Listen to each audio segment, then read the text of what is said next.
Start. सरकारी धोरणाप्रमाणे ग्रामीण भाग विकसित करून अर्थव्यवस्थेची पुनर्रचना करावयाची आहे. ज्या देशात 70% लोक ग्रामीण भागात राहतात त्या देशात ग्रामीण भागातील शिक्षणास अग्रक्रम देणे क्रमप्राप्त आहे. उच्च शिक्षण घेऊन खेड्यातून बाहेर पडण्याच्या हेतूने सध्या ग्रामीण भागातील काही मोजके लोक उच्च शिक्षण घेतात.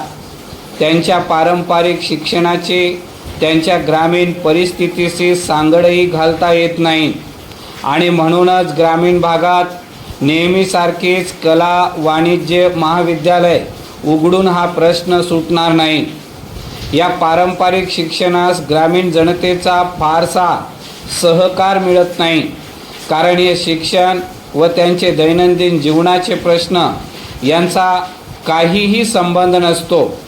पाश्चिमात्य देशांनी पारंपरिक शिक्षणाऐवजी ज्या शिक्षणाने शेतीची गुणवत्ता सुधारेल अशा शिक्षणाचा ग्रामीण भागात स्वीकार करून भरभक्कम क्रांती घडवून आणली हे लक्षात घेणे आवश्यक आहे.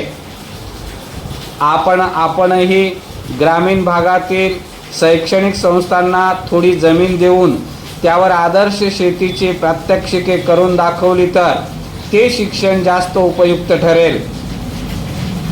तसेच स्वच्छता, आरोग्य, सकस आहार इत्यादी बद्दल केवळ पुस्तकी ज्ञान न देता प्रात्यक्षिक करून दाखवण्यात आली तर आपल्या मनुष्यबळाची गुणवत्ता सुधारण्यास मदत होईल. स्थानिक परिस्थितीनुसार लघु उद्योगधंद्यांची माहिती देणे सुद्धा उपकारक ठरेल. अर्थात यासाठी वेगवेगळ्या विभागांच्या उत्पादन क्षमतेचा अभ्यास होणे आवश्यक आहे. संशोधन करणाऱ्या संस्था सध्या देशातील मोजक्याच भागात असल्यामुळे बहुतांश विभागाचा अभ्यासच झालेला नाही.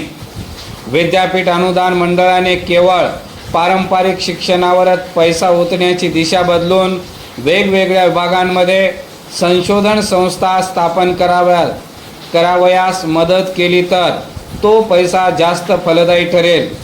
थोडक्यात शैक्षणिक पुनर्रचना व ग्रामीण विकास यांची सांगड घातली जाणे आवश्यक आहे. सध्याच्या शिक्षणात चांगली गुणवत्ता असलेले विद्यार्थी विशिष्ट प्रकारचे कौशल्य संपादन करण्यासाठी धडपडतात, पण नेमके कोणते कौशल्य देशाला आवश्यक आहे हे पण निश्चित करावयास हवे. नाहीतर पाश्चिमात्य गरजेप्रमाणे निर्माण झालेले कौशल्य मागास देशात वाया जाण्याचा धोका असतो. एकदा का विशिष्ट प्रकारचे उच्च तांत्रिक कौशल्य असलेला वर्ग निर्माण झाला की तो फक्त विशिष्ट क्षेत्रातच उपयोगी ठरतो. अशी क्षेत्र उपलब्ध नसल्यास ते कौशल्य निर्माण करण्यास देशाचे प्रचंड पैसा खर्च केलेला असतो. त्याचा उपयोग पाश्चिमात्य देशांना होतो. चांगले विद्यार्थी सर्वसाधारण विज्ञानाचे शिक्षण घेण्यास फारसे उत्सुक नसतात, पण अशा विद्यार्थ्यांचा गरजेप्रमाणे थोडे प्रशिक्षण देऊन विविध क्षेत्रामध्ये उपयोग करून घेता येईल. अलीकडेच डोके वर काढू पाहत असलेला एक मोठा प्रश्न म्हणजे देशाची अगदी उच्च तंत्रज्ञानाचा पुरवठा मुबलक आहे, पण दुय्यम दर्जाच्या कौशल्याचा अतिशय तुटवडा भासतो.